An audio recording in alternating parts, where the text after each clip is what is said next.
In 1982, a landmark report on diet, nutrition, and cancer was released by the National Academy of Sciences, the first major institutional science-based report on the topic. The report started out saying that yes, scientists must be careful in their choice of words whenever they're not totally confident about their conclusions, but, for example, by that time, it had become absolutely clear that cigarettes were killing people.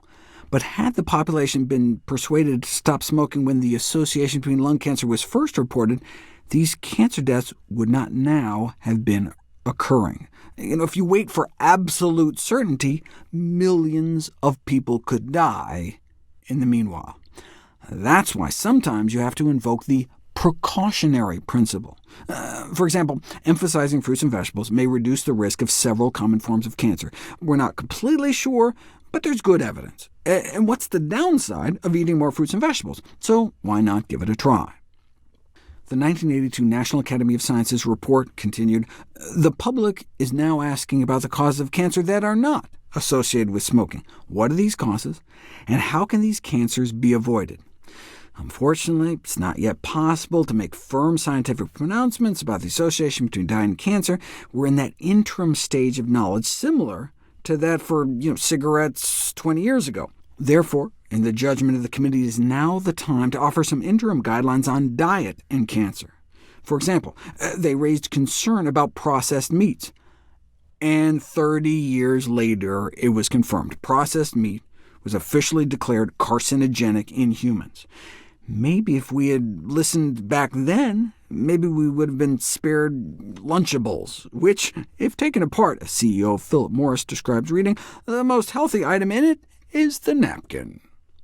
The findings of this diet and cancer report generated a striking level of disbelief from the cancer community and outright hostility from people and the industries whose livelihood depended on the foods being questioned, to the point of accusing one of the authors of the report of killing people, with formally organized petitions to expel the researchers from their professional societies. Clearly, a very sensitive nerve was touched. The American Meat Science Association and other members of the Council for Agricultural Sciences and Technology criticized the report. Yeah, maybe it would save lives, but the recommended reductions in meat consumption would sharply reduce incomes to the livestock and meat processing industries. The fruit and vegetable industries would clearly benefit if consumers were to implement the guidelines. However, fruit and vegetables account for less than 15% of cash receipts. Most of the money is in cattle, hogs, poultry products, feed grains, and oil crops. It reminds me of the tobacco industry memos, where Philip Morris spoke of the tobacco industry going bankrupt. Maybe it's not the meat that's causing cancer, the industry critique continued, but all the marijuana people are smoking these days. How can one argue that such an abundant diet causes cancer? Maybe they're just all jealous of all the good food we're eating, like the Puritans that condemned bear baiting, not because of the pain for the bear, but because of the pleasure of the spectators. You can't tell us to cut down on meat. One of mankind's few remaining pleasures is that of the table. The day the National Academy of Sciences report was published was the day that food was declared a poison, declared Thomas Jukes, the guy who discovered you could speed up the growth of chickens by feeding them antibiotics. How dare the National Academy of Sciences recommend people eat fruits, vegetables, and whole grains daily, which were said to contain as yet unidentified compounds that may protect us against certain cancers? How can one select foods that contain unidentified compounds? This is not a scientific recommendation. It sounds like health food store literature. My favorite, though, was think about the human breast. How can animal fat be bad for us if breastfeeding women create so much of it? Women are animals. Their mammary glands make fat for breast milk. Therefore, we shouldn't have to cut down on burgers? Huh?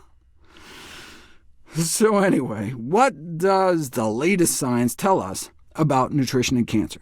What are the other 5 recommendations? We talked about eating more fruits and vegetables.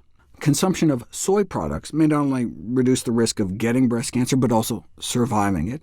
And then in terms of dietary guidance suggestions on foods to cut down on, where evidence is sufficiently compelling, include limiting or avoiding dairy products to reduce the risk of prostate cancer, limiting or avoiding alcohol to reduce the risk of cancers of the mouth, throat, esophagus, colon, rectum, and breast, avoiding red and processed meat to reduce the risk of cancers of the colon and rectum, and avoiding grilled, fried, and broiled meats to reduce the risk of cancers of the colon, rectum, breast, prostate, kidney, and pancreas. And in this context, they're talking about all meat, including poultry and fish.